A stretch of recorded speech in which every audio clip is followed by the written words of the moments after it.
하나나라에 있습니다. 여호사밧은 우상 숭배하는 바알을 따르는 자들과 상종하지 않았어요. 그래서 하나님께서는 왕국을 여호사밧에게 맡기셨어요. 여호사밧은 방방곡곡의 교사들을 보내서 하나님의 율법을 가르치도록 했습니다. 이러한 그의 통치에 대해서 하나님은 축복을 하셨는데 이웃 나라들이 감히 쳐들어오지 못했고 오히려 유다 왕국과 여호사밧 앞으로 공물을 바칠 정도였어요. 그런데 여호사밧은 부를 획득하고 그의 이름이 세상에게 알려지게 되자 혼인을 통해서 사악한 아합 왕과 손을 잡게 됩니다. 아합은 이스라엘의 왕이었어요. 아합이 곧 여호사밧과 함께 길르앗 라못을 치자고 요구해 옵니다. 이스라엘의 모든 선지자들과 바알의 제사장들은 전쟁을 해야 한다고 입을 모았어요. 그들은 완전한 승리를 예언했습니다. 그니아나의 아들 시드기야도 그들의 불행한 예언에 동조를 했죠. 그런데 유일하게 진실한 선지자인 미가야는 그 전쟁이 자신들에게 불리하게 전개된다고 예언을 했어요. 그런데 그가 진리를 말한 데 대한 대가는 고생의 빵과 보행의 물을 먹으면서 옥에 갇혀있는 것이었어요. 아합은 이름도 없는 병사가 우연히 쏜 화살에 맞아 죽어요. 여호사밧은 이제 살아남았는데 여호사밧이 살아남았던 이유는 변장을 하고 전투에 나갔기 때문에 아무도 그를 유다의 왕으로 알아보지 못했기 때문에 그래요. 여호사밧이 궁으로 돌아왔을 때 예후는 악한 자를 돕고 하나님을 미워하는 자들을 사랑했던 여호사밧의 비극적인 잘못을 지적해 줍니다. 여호사밧은 어느 때보다도 더욱 하나님을 향했어요. 그는 나라 안에 여러 재판관들을 임명하고 그들로 하여금 하나님의 이름으로 정의를 행사하도록 합니다. 수도인 예루살렘에서는 제사장들을 명해서 모든 분쟁을 해결하는데 하나님의 말씀으로 하도록 지시하고 하나님의 진노가 임하지 않도록 하나님께 대한 죄를 짓지 말라고 당부합니다. 이때 궁 안의 평화로운 분위기가 깨지는 사건이 일어나요. 모압 자손과 암몬 자손이 여호사밧을 치기 위해서 쳐들어왔어요. 그런데 여호사밧의 입에서 나온 첫 마디 말은 백성들이 아니라 하나님을 향한 말이었어요.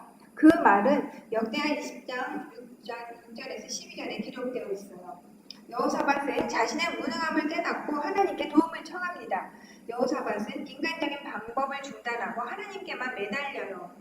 우리를 치러 오는 이 큰 무리를 우리가 대적할 능력이 없고 어떻게 할 줄도 알지 못하고 오직 주만 바라보나이다. 그리고 여호사밧의 그때는 하나님의 응답을 계속 기다립니다. 기다리는 동안 하나님을 찬양하고 있었어요. 하나님의 영이 야하시엘에게 내려왔어요. 야하시엘은 레위 지파 사람으로서 다윗왕 시대의 주요 음악가였던 아삽의 후손이었어요. 야하시엘이 말합니다. 이 큰 무리로 인하여 두려워하거나 놀라지 말라. 이 전쟁이 너희에게 속한 것이 아니요 하나님께 속한 것이다. 하나님은 야하시엘을 통해서 전쟁 계획을 말씀해 주셨어요. 승리의 약속을 위해서 하나님께 경배를 드린 다음에 여호사밧은 노래하는 사람들을 임명하고 그들에게 말합니다. 여호와께 감사하세. 그 자비하심이 영원하도다. 그들은 하나님의 응답을 받았습니다. 하나님은 그들이 진군에 나갈 때 적군이 어디에 있을지를 정확히 일러주셨어요. 유다 군사들은 싸우는 것이 아니라 그들이 위치를 견고히 지키고 서서 하나님의 구원을 보기만 하면 되는 것이었어요. 여호사밧은 그의 오른쪽에 군대를 배치해 놓았습니다. 그리고 노래하는 사람들이 나와서 여호사밧의 왼쪽에 섰어요. 그는 노래하는 자들에게 군대의 맨 앞에서 하나님을 찬양하라고 말했습니다. 여호사밧은 찬양대를 모든 군대 앞에 전초 부대로 삼았어요. 이러한 장면이 유다 백성을 죽이려는 적군의 무리 앞에서 일어난 거예요. 싸움터에서 노래하는 사람의 무리가 나타나서 적과 대치할 때 그 적의 장병들이 어떻게 생각할지 한번 상상해 보세요. 군대에게 적 앞에서는 가만히 있으라고 그러고 찬양대가 앞으로 나와서 노래 부르게 하는 식의 전쟁은 우리 인간으로서는 도저히 이해하기가 어려운 그런 전쟁입니다. 그런데 여호사밧과 그의 부하들에게 어떤 일이 일어났는가 보세요. 22절에서 25절입니다. 그들은 순종했어요. 하나님께서는 내일 저희를 마주 나가라. 너희와 함께하리라고 하셨습니다. 이것이 바로 그들이 한 일이었어요. 그 다음날 아침에 그들은 두고와 벌판으로 나갔어요. 이때 여호사밧은 백성들과 의논한 후에 노래하는 자들을 선발해서 행군할 때 하나님께 노래하도록 했습니다. 그래서 그들은 군대 앞에서 행진하면서 짤막한 노래를 합창했어요. 여호와께 감사하세, 그 자비하심이 영원하도다. 여호와께 감사하세, 그 자비하심이 영원하도다. 그들은 이 노래를 반복해서 불렀습니다. 이 행위와 관련해서 일어난 매우 중요한 일이 있는데, 그들이 노래하면서 하나님을 찬양했을 때 여호와께서는 복병을 두어서 유다를 치러 암몬 자손과 모압과 세일산 사람들을 치게 하심으로 저희가 패하였다는 것입니다. 여호사밧과 유다 백성들이 아직 전선에 도착하기도 전에 암몬과 모압 사람들이 세일산 사람들을 공격해서 세일 군대를 전멸시키고 마는 거예요. 그리고 나서는 암몬 사람들과 모압인들이 서로 또 공격해서 양쪽 모두가 전멸당하는 일이 벌어졌어요. 유다 사람들이 그 벌판을 내려다볼 수 있는 장소에 와서 큰 무리의 군대를 바라보니까 보이는 거는요, 군대가 아니라 죽은 시체들 뿐이었어요. 한 명도 살아나지 못했던 겁니다. 여호사밧의 군사들은 자기의 그 칼과 창들을 내려다보면서 서로의 얼굴을 겸연쩍게 쳐다보는 겁니다. 그래서 무기를 내려놓고 슬슬 그 노획물을 거두기 시작하죠. 이 경우에 진정한 용사는요, 군대 용사들이 아니라 찬양대에 노래하는 사람들이에요. 그 찬양에 노래하는 사람들이 하나님을 찬양하기 시작할 때 하나님께서 그들을 위해서 싸우신 겁니다.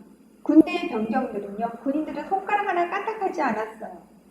이 찬양자들이 부른 노래를 다시 살펴보면 그들은 하늘로부터 불이 떨어지거나 하나님의 진노가 이방 사람들에게 퍼부어지게 해달라고 기도하지 않았어요. 이 찬양자들은 하나님께 어떠한 전략을 부탁하지도 않았고 적들을 저주하지도 않았습니다. 그들은 단지 하나님께서는 전능하신 분이시고 또한 오늘 전쟁에서 우리를 위해 싸워주시겠다고 약속하신 그 약속을 인정을 했습니다. 그리고 이 승리를 인해서 하나님께 감사하다고 찬양을 했습니다. 유다 사람들은 오히려 위기에서 많은 보물을 거둬들이게 됐어요. 값진 보물들이 너무 많아서 그것을 수집하는 데만 사흘이 걸렸다고 했죠. 하나님께서는 유다 최대의 비극이 되었을지도 모르는 날을 승리를 축하하는 날로, 그리고 전투에서 많은 것을 취하는 날로 바꿔주신 것입니다. 전리품을 사흘간 거둬들인 후에 넷째 날에 그들은 브라가 골짜기, 이 브라가 골짜기는 축복의 골짜기라는 뜻입니다. 거기에 모여서 하나님을 또 찬양을 합니다. 이곳이 브라가 골짜기라고 명명된 것이라고 합니다. 이후에 여호사밧과 유다 사람들은 예루살렘으로 돌아와서 비파와 수금과 나팔을 합주하면서 또 성전으로 들어가요. 성경은 기록하기를 여호사밧의 나라가 태평하였으니 이는 그 하나님이 사방에서 저희에게 평강을 주셨음이더라고 했습니다. 여호사밧이 만일 하나님의 계획을 이해하려고 애썼다면 그는 전쟁에서 하나님의 계획을 실행하지 못했을 수도 있어요. 하나님의 제의와 약속은 애매했고 여호사밧은 도저히 이해할 수 없는 것이었어요. 그러나 여호사밧은 하나님을 믿고 따르는 사람이었습니다. 여호사밧의 예가 뚜렷이 보여주듯이 하나님은 인간의 지혜와 책략과는 상반되고 우리에게는 어리석어 보이는 원리와 방법으로 역사하십니다. 기드온은 계속 숫자가 들어가는 군대 사령관이었죠. 하나님께서는 300명이 남을 때까지 이스라엘 군대를 죽이셨어요. 사사기 7장 2절 말씀에 보면 이는 이스라엘이 나를 거스려 자극하기를 내 손이 나를 구원하였다 할까 합니다. 하나님의 영광을 가리기 때문에 하나님의 이름과 하나님의 영광을 나타내지 않고 인간의 이름과 인간의 영광을 나타낼까봐 하나님께서는 군대의 숫자를 갖다가 300명으로 줄이셨어요. 기드온은 300명의 군사를 이끌고 미디안군의 진영까지 갑니다. 기드온의 명령에 따라서 정한 시간에 300명의 용사들은 나팔을 불고 항아리를 깨서 횃불을 높이 쳐들고 외칩니다. 여호와여, 여호와의 기드온의 칼이여. 이 외침에 반응해서 하나님께서는 이스라엘을 위해서 싸우셨어요. 미디안 군대들은 서로 싸우고 죽였습니다. 이스라엘과 미디안 군대들하고 싸운 게 아니라 미디안 군대들 자기들끼리 서로 싸웠어요. 하나님께서 싸워주신 겁니다. 하나님을 의지하고 찬양하면요, 하나님께서 싸워주세요. 찬양한다는 것은요, 하나님을 의지한다는 것입니다. 그 여호수아 여리고성 작전이 나오죠. 여호수아는 여리고성 작전에서 하나님으로부터 이해할 수 없는 작전을 또 받아요. 우리가 인간이 생각하기는 그거는 참 어처구니 없는 일입니다. 여리고성은 아주 튼튼하게 보루가 쌓여 있었어요.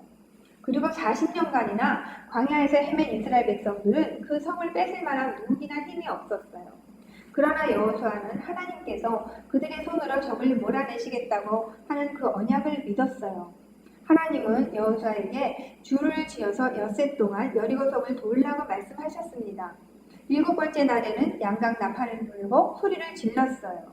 하나님의 말씀에 순종하는 거 이게 바로 찬양이죠. 그래서 여호수아 6장 5절에 이런 말씀 있죠. 그리하면 그 성벽이 무너져 내리리니 백성은 각기 앞으로 올라갈지니라. 여호수아의 여리고성 함락 이야기를 신화다 아니면 과장한 것이라고 주장하는 사람도 있어요. 그런데 이 과학자들이 그곳에서 어떠한 일이 벌어졌는가를 이렇게 설명을 합니다. 이스라엘 백성들이 소리를 지를 때 그 외치는 소리가 여리고 성벽의 공명 주파수와 맞았기 때문에 성이 무너진 것이라고 합니다. 그런데 이거는 자연적인 현상이 아니라 초자연적인 기적이에요. 하나님께서 찬양의 외침에 반응하신 겁니다. 고고학자들은 여리고성의 폐허 위치를 발견했는데 성벽이 있는 것처럼 성벽이 일시에 무너졌다는 명백한 증거를 찾아냈어요. 이스라엘 백성들이 양각 나팔과 소리로 하나님을 찬양할 때 하나님의 놀라운 능력이 나타난 것입니다. 성경은 전쟁의 역사예요. 전쟁은 여호와께 속한 것이니라고 성경에 써있죠. 성경의 역사 속에는 전쟁은 필수 사건으로 개입되어 있습니다.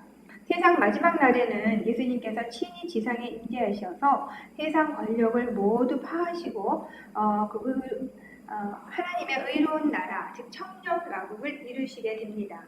전쟁은요, 어느 하나 하나님께서 허락하시지 않으시면 이루어지지 않아요. 그 이유는 하나님은 전쟁을 통해서 하나님의 뜻을 이루시고 또 하나님은 전쟁을 통해서 처벌하고자 하는 세력들을 처벌하시고 또 하나님의 의를 세우십니다. 그래서 하나님께서 전쟁을 허락하세요. 사도행전에 보면은 바울과 실라 얘기가 나와요. 우리가 하나님을 찬송할 때보다 더 위대한 일을 할 때란 없죠. 사도행전 16장에 바울과 실라가 복음을 전하기 위해서 빌립보로 가는 이야기가 나옵니다. 당시 바울과 실라는 세상 질서를 뒤집는 자들로 명성이 높았어요. 그 도시에서 바울과 실라는 예수님의 이름으로 명하면 귀신 들린 여종에게서 귀신을 쫓아냈어요. 그러니까 그 종의 주인들이 자기의 이익의 소망이 끊어진 것을 보고 바울과 실로를 잡아서 관원들에게 끌고 갑니다. 결국 이 둘은 매를 맞은 후에 옥에 갇히게 되었고 간수는 그들의 발에 창고를 든든하게 채웠어요. 하지만 그럼에도 불구하고 바울과 실라는 성령이 충만해서 예수님의 사랑이 임하심을 가슴에 느낍니다. 그들은 자신들이 역경을 불평하거나 억울하거나 막 고통 속에서 괴로워하거나 그러지 않았습니다. 그럴 수도 있었어요. 그런데 오히려 그들은 밤중에 일어나서 하나님께 기도하고 하나님을 찬미했습니다. 하나님을 찬양하는 그들에게 기적이 일어나요. 하나님께서 큰 지진을 일으키셔서 옥토가 움직이고 빌립보의 감옥문이 열렸던 것입니다.